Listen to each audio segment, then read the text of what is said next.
YouTube? Today's date is Wednesday, April 17th, 2019. So I'm coming with another video, just updates on my medication because I have not gone to the gym this week because I will go next week as it's been pretty crazy. My hair's a little longer. It's been pretty crazy in the office this week. My excuse is always.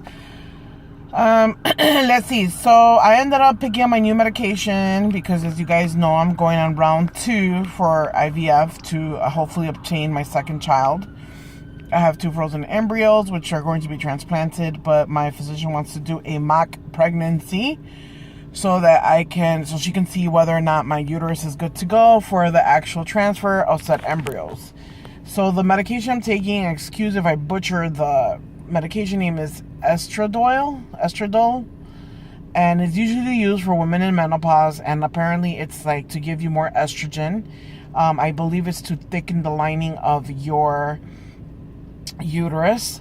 And the funny thing is, the instructions say take 2 per day, which I did the first day. I ended up calling because I remember the nurse telling me over the phone, whatever you do on the top, you're going to do in the bottom, which means vaginally. And I'm like, what? But the instructions did not say that. I called the nurse.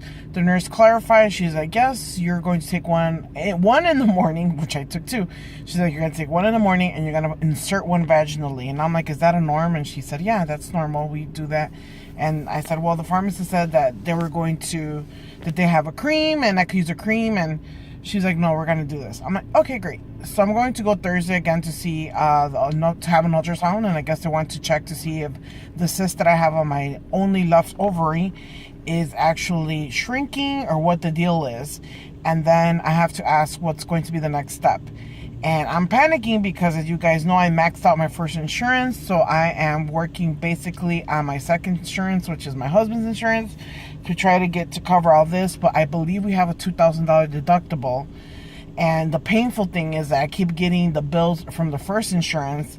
And of course, they're going to get denied because my benefits maxed out. And once I get the denial from there, what's going to happen is the clinic will then send that denial over to my secondary insurance. And I just freak out because these amounts are crazy. Just for one exam alone was $2,000. For some lab work I got done was $4,700. I mean, it's crazy. So if all of you who do not have insurance, God, I don't know how you guys are doing it, because I don't know. Another thing, just freaking out a little bit because I think one of my bosses is looking for another job. And so I'm freaking out because I have a feeling that I have this sixth sense that I'm going to get pregnant, and right on maternity leave, or right when I'm about to go on maternity leave, my boss is going to tell me, you know what, I got another job, I'm leaving. I don't know, I just have this weird feeling about it. And it is what it is. You know, we always have faith. We have faith in the higher power above that he will take care of us and make sure that we're safe and sound. But it's a little, now I feel pressure. Like, damn, I got to get on the ball because, and you know, another thing I hated too is with the pressure thing about getting pregnant and the whole 9 yards is my husband tells me, you know, I hope you're pregnant before October because in October is the renewal season and I would love to take off this insurance that once you're pregnant, because once I'm pregnant, he could take me off and, you know, we're done with his insurance because my insurance will then kick in because they do obviously OBGYN care is unlimited. So, you know, he was telling me, he's like, you know, hopefully we move it along and, you know, we get pregnant. That way in October comes and I could go ahead and get us off this insurance and we'll just have your insurance. And I'm like, Jesus Christ. So it's just a pain. I hate that it's like that. I hate that everything's like so like, let's do it, let's go. So I really have to get my spirit up of going to the gym next week and making sure that my food's correct and my sugars are correct and everything's correct.